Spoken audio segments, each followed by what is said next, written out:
എല്ലാവരെയും ഞെട്ടിച്ചുകൊണ്ട് ഉപരാഷ്ട്രപതി രാജിവെച്ചു. അതിനു പിന്നാലെ ആരായിരിക്കും ഉപരാഷ്ട്രപതി എന്ന രീതിയിലുള്ള ചർച്ച പുരോഗമിക്കുകയാണ്.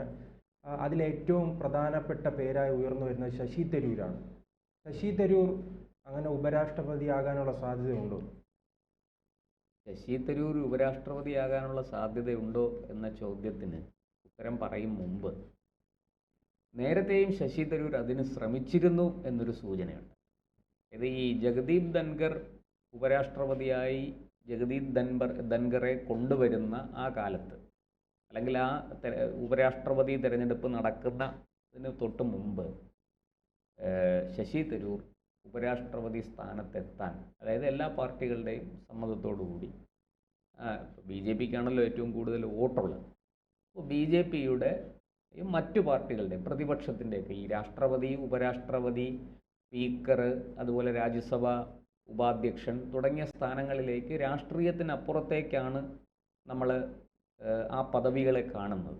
അറിയാലോ, 2004 UPA സർക്കാർ വന്നു. ഡോക്ടർ മൻമോഹൻ സിംഗ് പ്രസിഡൻ്റായി. അന്ന് ലോക്സഭാ സ്പീക്കറായിട്ട് വന്നത് സോമനാഥ് ചാറ്റർജിയാണ്.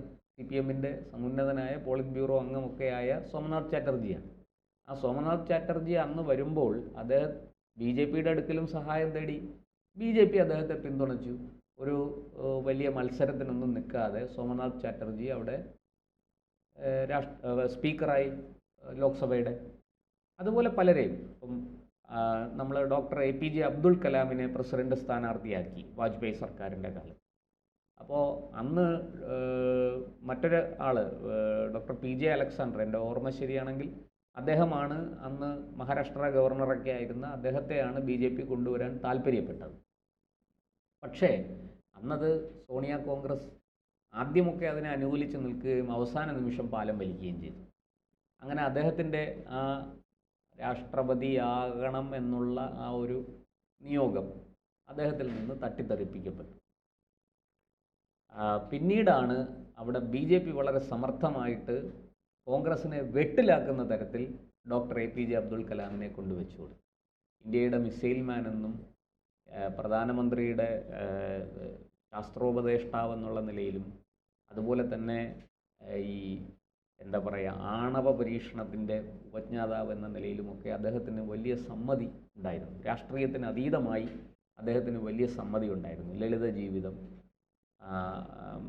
മികച്ച പ്രവർത്തന, അതുപോലെ തന്നെ നല്ല ഉറച്ച രാജ്യസ്നേഹം, ഇതൊക്കെ ഉണ്ടായിരുന്ന ദേശീയവാദിയായ ഡോക്ടർ APJ അബ്ദുൽ കലാമിൻ്റെ പേര് വന്നപ്പോൾ കോൺഗ്രസ് വീട്ടിലായിപ്പോയി. അവർക്ക് പിന്തുണയ്ക്കാതിരിക്കാൻ കഴിയില്ല. പിന്തുണയ്ക്കാതെ അവർ മാറി നിന്നാൽ കോൺഗ്രസിൻ്റെ മുസ്ലിം വിരുദ്ധത മറനീക്കി പുറത്തു വന്നു എന്നുള്ള ആരോപണം ഉയരും. അങ്ങനെ അവസാന ഒടുവിൽ കോൺഗ്രസ് അതിന് വഴങ്ങുകയായിരുന്നു, അദ്ദേഹത്തെ രാഷ്ട്രപതിയാക്കി. ഇത്തരം പദവികളിലൊക്കെ പൊതുവേ അങ്ങനെ രാഷ്ട്രീയത്തിന് അതീതമായ ഒരു തെരഞ്ഞെടുപ്പ് അല്ലെങ്കിൽ ഒരാളെ നിശ്ചയിക്കലാണ് പൊതുവേ നടന്നു വരുന്നത്. അപ്പോൾ ആ അർത്ഥത്തിൽ 3 വർഷം മുമ്പ് ജഗദീപ് ധൻഖറിനെ കൊണ്ടുവരുന്നതിന് മുമ്പ് ഡോക്ടർ ശശി തരൂർ ആ സ്ഥാനം മോഹിച്ച് പല കരുനീക്കങ്ങളും നടത്തിയതായിട്ട് ചില മാധ്യമങ്ങളെങ്കിലും റിപ്പോർട്ട് ചെയ്തിട്ടുണ്ട്. എന്തായാലും അന്നത് നടന്നില്ല. ഞാൻ മനസ്സിലാക്കുന്നത് RSSന് അക്കാര്യത്തിൽ ഒരഭിപ്രായമുണ്ട്. അവർ ശശി തരൂരിൻ്റെ പേര് വേണ്ടത്ര പരിഗണിച്ചില്ല എന്ന് തന്നെ പറയാം. ഒരുപക്ഷെ അവർ അദ്ദേഹത്തിനെയും ആലോചിക്കാം എന്ന് പറഞ്ഞു കാണും. പക്ഷേ വേണ്ടത്ര പരിഗണന അക്കാര്യത്തിൽ ഉണ്ടായിട്ടില്ല. RSS നേരിട്ട് ഭരണത്തിലൊന്നും ഇടപെടുന്നില്ല, പക്ഷെ അവരൊരു അഭിപ്രായം പറയും ഈ കാര്യത്തിലൊക്കെ. ആ അഭിപ്രായം BJP തീർച്ചയായിട്ടും പരിഗണിക്കുകയും ചെയ്യും. BJPക്ക് RSSൻ്റെ അഭിപ്രായത്തെ തള്ളിക്കളയാൻ സാധിക്കില്ല. നമുക്കറിയാം, അത് സംഘപരിവാറിൻ്റെ ഒരു സിസ്റ്റം അങ്ങനെയാണ്. പക്ഷെ അവർ നേരിട്ട് ഭരണത്തിൽ ഇടപെടുകയും ഇന്ന ആളിനെ തന്നെ ആക്കണമെന്നും ഇന്ന ആളിനെ ആക്കരുതെന്നും ഒന്നും അവർ ആവശ്യപ്പെടില്ല. പകരം അവർ അഭിപ്രായം പറയും, ഇന്ന മാനദണ്ഡങ്ങൾ ഈ കാര്യത്തിൽ പാലിക്കണം. അത് നമ്മുടെ രാജ്യത്തിൻ്റെ ഈ രാഷ്ട്രമാണ് പ്രഥമ പരിഗണന, രാഷ്ട്രത്തിനാണ് കൊടുക്കേണ്ടത് എന്ന നിലപാടുള്ളൊരു സംഘടനയാണ് RSS. അതുകൊണ്ട് തന്നെ അവർ ആ തരത്തിൽ ഉള്ള മാനദണ്ഡങ്ങൾ വയ്ക്കും. അത് BJPയോട് BJP നിങ്ങളത് ആലോചിച്ച് വേണ്ടതുപോലെ പ്രവർത്തിക്കുക, അത് സർവ്വസമ്മതനായ ഒരാളെ നിശ്ചയിക്കുക എന്നുള്ളതാണ്. ഇപ്പോൾ ദ്രൗപദി മുർമുവിൻ്റെയൊക്കെ കാര്യം വന്നപ്പോൾ നമ്മൾ കണ്ടതാണ്. RSSൻ്റെ ഒരു തീരുമാനം അല്ലെങ്കിൽ RSSൻ്റെ അഭിപ്രായം എന്ന് പറയുന്നത് ഇപ്പോൾ ആദ്യത്തെ മോദി സർക്കാരിൻ്റെ കാലത്ത് അവർ പറഞ്ഞു ഒരു പട്ടികജാതി വിഭാഗത്തിൽ നിന്ന് ഒരാൾ ഇന്ത്യൻ പ്രസിഡൻ്റായിട്ട് വരട്ടെ, രാഷ്ട്രപതിയായിട്ട് വരട്ടെ, അത് അങ്ങേയറ്റം ഉചിതമായിരിക്കും. BJPക്കും അങ്ങനൊരു നയം തന്നെ ഉണ്ടായിരുന്നു.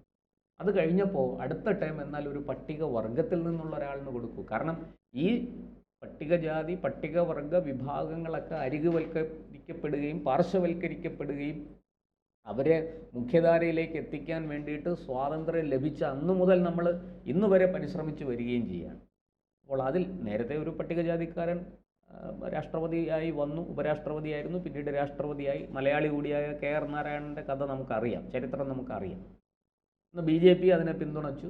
അദ്ദേഹം എല്ലാവരുടെയും പിന്തുണയോടുകൂടി വന്ന ഒരാളാണ് KR നാരായണൻ.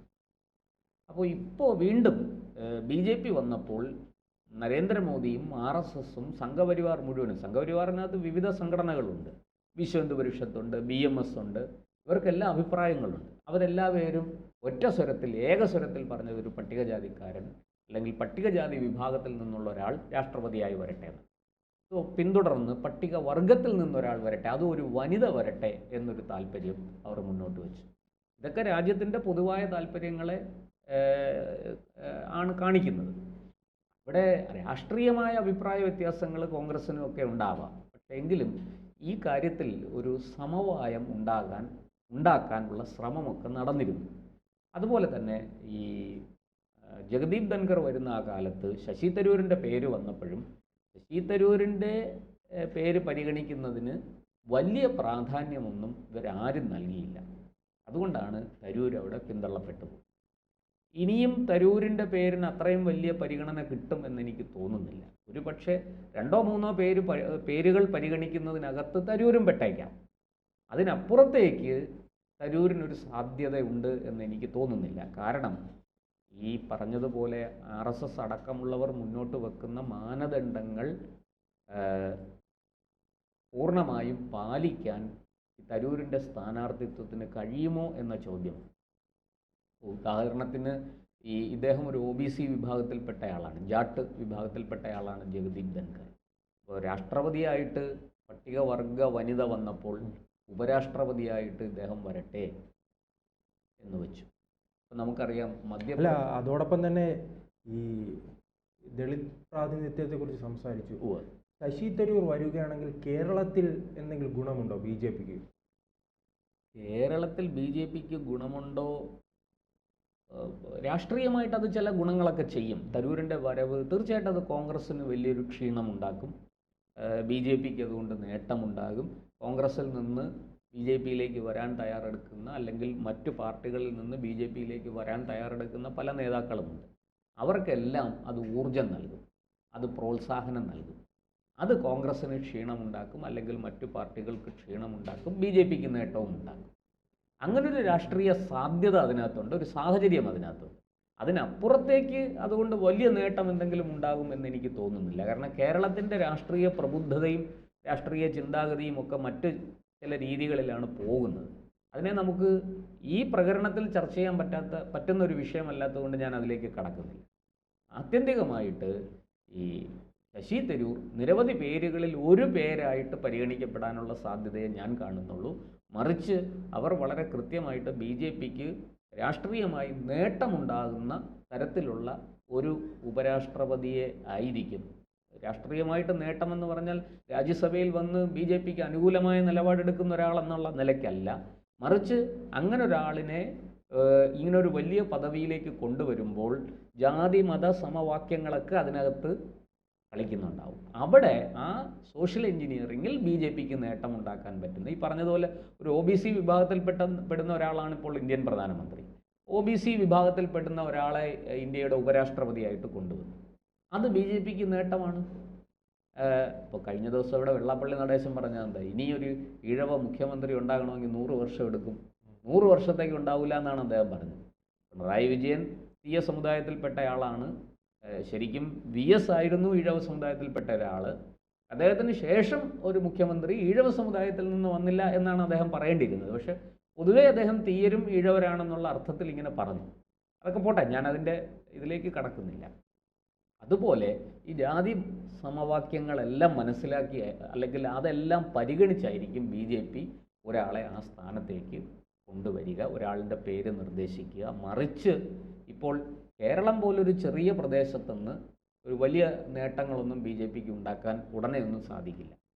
സംസ്ഥാനത്തിൻ്റെ ഭരണം കിട്ടാനോ അല്ലെങ്കിൽ ഈ പറഞ്ഞതുപോലെ 20 MP കേരളത്തിൽ നിന്നുണ്ട്. ആ 20 MP ഒരു 15 MP സൃഷ്ടിക്കാൻ പറ്റുന്ന സാഹചര്യമോ ഒന്നും കേരളത്തിൽ ഉരുത്തിരിഞ്ഞിട്ടില്ല BJPയെ സംബന്ധിച്ച്. അതുകൊണ്ട് തന്നെ BJPക്ക് അങ്ങനെ ഒരു ഇത് കൊടുക്കും എന്ന് തോന്നുന്നില്ല. ഇപ്പോൾ BJPയിൽ ഒരാളെ നോമിനേറ്റഡ് MP ആക്കി. അത് കേരളത്തിൻ്റെ പ്രത്യേക രാഷ്ട്രീയ സാഹചര്യം മുൻനിർത്തി പ്രധാനപ്പെട്ട രാഷ്ട്രീയ എതിരാളിയായ CPM-ന് രാഷ്ട്രീയമായിട്ടൊരു വലിയ പ്രഹരമേൽപ്പിക്കുന്ന തരത്തിലാണ് ആ തീരുമാനം ഉണ്ടായത്. CPM-കാരാൽ ആക്രമിക്കപ്പെട്ട് 2 കാലും നഷ്ടപ്പെട്ട ഒരു അധ്യാപകൻ സദാനന്ദൻ മാസ്റ്ററെ നോമിനേറ്റ് ചെയ്യുന്നതിലൂടെ BJP കൃത്യമായൊരു സന്ദേശവും കൃത്യമായൊരു പ്രഹരവും CPM-നെ അവരുടെ രാഷ്ട്രീയ എതിരാളിക്ക് ഏൽപ്പിച്ചുകൊണ്ടാണ് ആ തീരുമാനമെടുത്തത്. അതുപോലെ ഒരു ശശി തരൂരിന് ഒരു ഇത് കൊണ്ടുവരും എന്ന് നമുക്കിപ്പോൾ പ്രതീക്ഷിക്കാൻ സാധിക്കില്ല. എന്നാൽ അത്രയും വലിയ നേട്ടം അതിലൂടെ ഉണ്ടാക്കാൻ BJPക്ക് സാധിക്കുമെന്നും എനിക്ക് തോന്നുന്നില്ല. അതുകൊണ്ട് തന്നെ BJPക്ക് കൂടുതൽ നേട്ടമുണ്ടാകുന്ന, BJPയുടെ രാഷ്ട്രീയത്തോട് ചേർന്ന് നിൽക്കുന്ന, BJPക്ക് രാഷ്ട്രീയമായിട്ട് വലിയ ലാഭമുണ്ടാക്കുന്ന തരത്തിലുള്ളൊരു തീരുമാനമായിരിക്കും ഉപരാഷ്ട്രപതിയുടെ കാര്യത്തിൽ ഉണ്ടാവുക. ശശി തരൂരിനെ ഒരു പരിധിവരെ ഒരു പേരായിട്ട് പരിഗണിച്ചേക്കാം, ചർച്ചകളിൽ അത് വന്നേക്കാം എന്ന് മാത്രമേ